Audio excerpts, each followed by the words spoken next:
Assalamualaikum warahmatullahi wabarakatuh. Salam sejahtera untuk kita semua. Jumpa lagi dengan saya Rizky Ananda Putra dalam channel Gubuk Belajar Sumba. Pada kesempatan kali ini dan video kali ini saya ingin berbagi. Sebenarnya saya juga sedang dalam proses belajar karena kali ini adalah saya pertama kali persiapan mengikuti pretest PPG tahun 2022.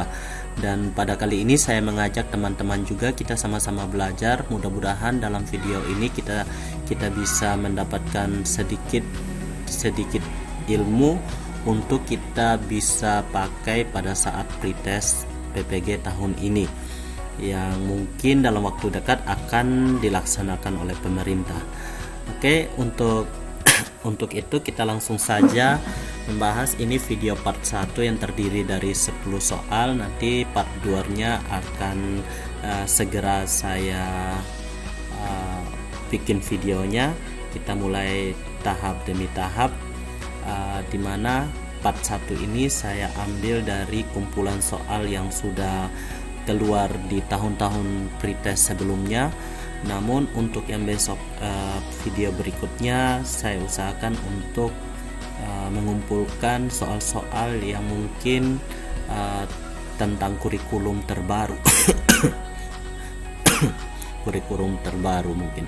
Oke, di sini saya tulus ingin berbagi dan saya juga mendoakan semoga kita semua yang tes pada tahun ini semoga diberikan kesempatan oleh Tuhan untuk bersama-sama mengikuti PPG yang mana diselenggarakan oleh pemerintah pada tahun ini lumayan besar kuotanya. Oke, kita langsung saja ya untuk soal yang pertama.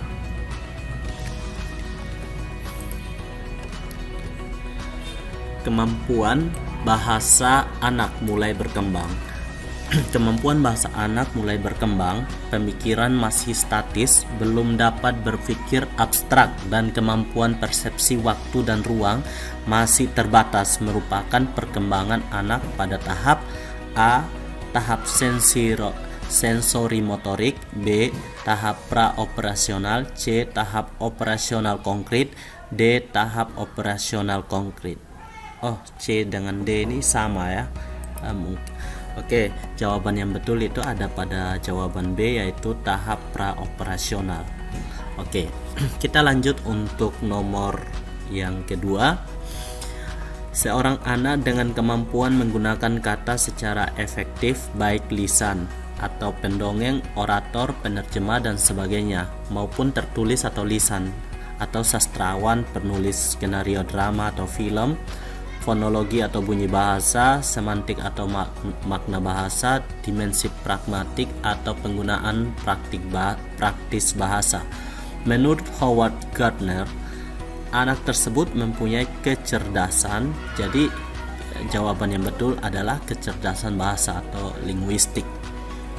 Kita lanjut untuk soal yang ketiga.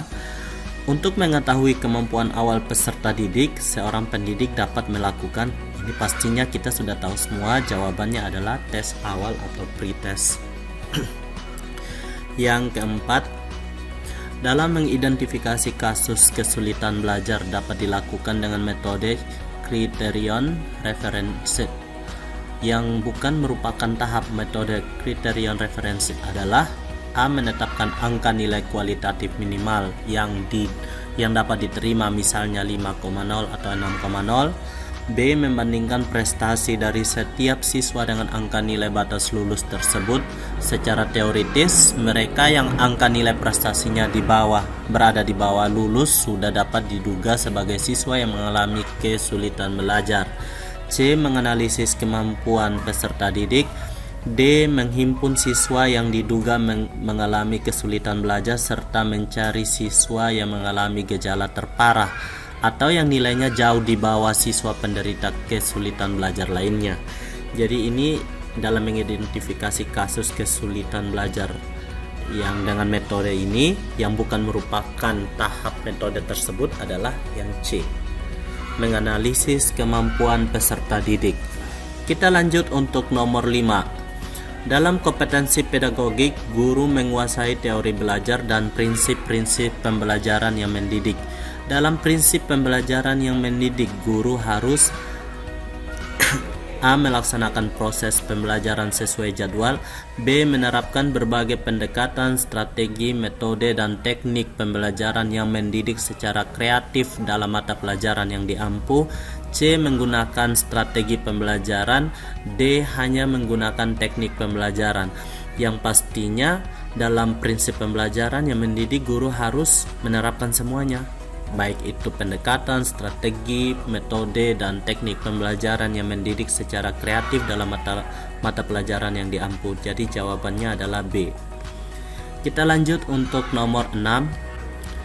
Salah satu unsur strategi pembelajaran adalah mengidentifikasi dan menetapkan spesifikasi dan kualifikasi hasil atau output dan sasaran atau target yang harus dicapai, dengan mempertimbangkan aspirasi dan selera masyarakat yang memerlukannya. Penerapan dari unsur strategi di atas dalam konteks pembelajaran adalah A. Menetapkan spesifikasi dan kualifikasi tujuan pembelajaran, yakni perubahan profil perilaku dan pribadi peserta didik. B. Mempertimbangkan dan memilih sistem pendekatan pembelajaran yang dipandang paling efektif. C. Mempertimbangkan dan menetapkan langkah-langkah atau prosedur, metode, dan teknik pembelajaran. D. Menetapkan norma-norma dan batas minimum ukuran keberhasilan atau kriteria dan ukuran baku keberhasilan. Jadi jawaban yang betul adalah A, yaitu menetapkan spesifikasi dan kualifikasi tujuan pembelajaran, yakni perubahan profil perilaku dan pribadi peserta didik. Oke, kita lanjut untuk nomor 7. Yang ditekankan di dalam strategi pembelajaran interaktif adalah A. Membangun inisiatif individu, kemandirian, dan peningkatan diri. B. Diskusi dan sharing di antara peserta didik. C. Pembelajaran didominasi arahan dari guru. D. Proses penyampaian materi secara verbal. Jadi jawaban yang betul adalah diskusi dan sharing di antara peserta didik, karena ini strategi pembelajaran interaktif. Oke, kita lanjut untuk nomor 8. Pada kurikulum 2013, penyusunan kurikulum dimulai dengan menetapkan SKL berdasarkan kesiapan siswa, tujuan pendidikan nasional, dan kebutuhan. Setelah kompetensi ditetapkan, kemudian ditentukan kurikulumnya yang terdiri dari kerangka dasar kurikulum dan struktur kurikulum. Ada beberapa faktor yang harus dikembangkan, antara lain A. Tantangan internal dan eksternal. B. Responsibility. C. Reinforced. D. Enriched. Oke, jawaban yang betul adalah tantangan internal dan eksternal. Jawaban A yang betul. Oke, kita lanjut untuk nomor 9. Kurikulum 2013, proses pembelajaran menggunakan pendekatan saintifik, yaitu kurikulum A. Kurikulum harus mengandung hal-hal baru sehingga dapat membantu siswa untuk dapat mengembangkan setiap potensi yang dimilikinya. B. Menyeleksi nilai dan budaya mana yang perlu dipertahankan dan mana yang harus dimiliki oleh siswa. C. Pembelajaran yang mendorong siswa lebih mampu dalam mengamati, menanya, mengumpulkan informasi, mengasosiasi atau menalar, dan mengomunikasikannya. D. Mengembangkan kompetensi dasar berdasar pada prinsip akumulatif, saling memperkuat atau reinforced, dan memperkaya atau enriched antar mata pelajaran. Jadi pastinya kita sudah tahu pendekatan saintifik itu jawabannya adalah C, yaitu mengamati, menanya, mengumpulkan informasi, mengasosiasi atau menalar, serta komunikasi. Oke, kita langsung untuk nomor 10. Pengembangan kurikulum pemangku kepentingan atau dilakukan dengan melibatkan pemangku atau stakeholders untuk menjamin relevansi pendidikan dengan kebutuhan kehidupan, termasuk di dalamnya kehidupan kemasyarakatan, dunia usaha atau industri, dan dunia kerja. Pernyataan tersebut di atas sesuai dengan prinsip pengembangan kurikulum. A.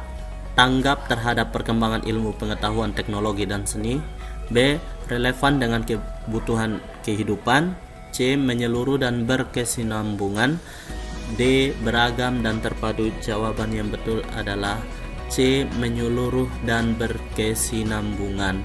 Oke, sampai di sini dulu pembahasan kita untuk part yang pertama. Kita akan lanjut untuk part yang kedua. Terima kasih. Wassalamualaikum warahmatullahi wabarakatuh.